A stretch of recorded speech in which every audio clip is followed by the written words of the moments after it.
இன்றைக்கி லஞ்சு சமைக்க ஆரம்பிச்சாச்சுங்க.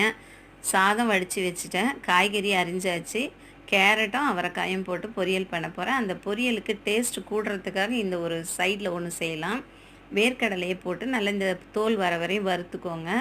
அது கூடயே காஞ்ச மிளகாய் ஒரு 4 போட்டு நல்லா சூடாக வறுத்து எடுத்து வச்சிடலாம்.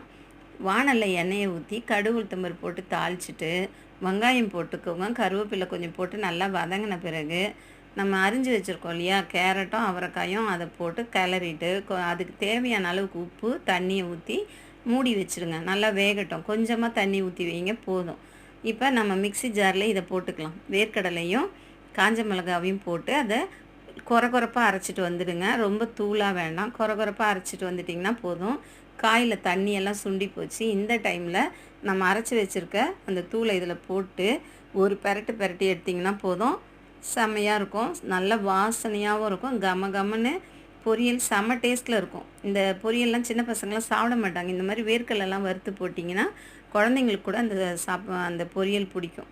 வாங்க சாப்பிட்லாம். தட்டில் வைக்க ஆரம்பிச்சாச்சு. ஒயிட் ரைஸு சுட சுட வடித்து வச்சுருக்கேன்.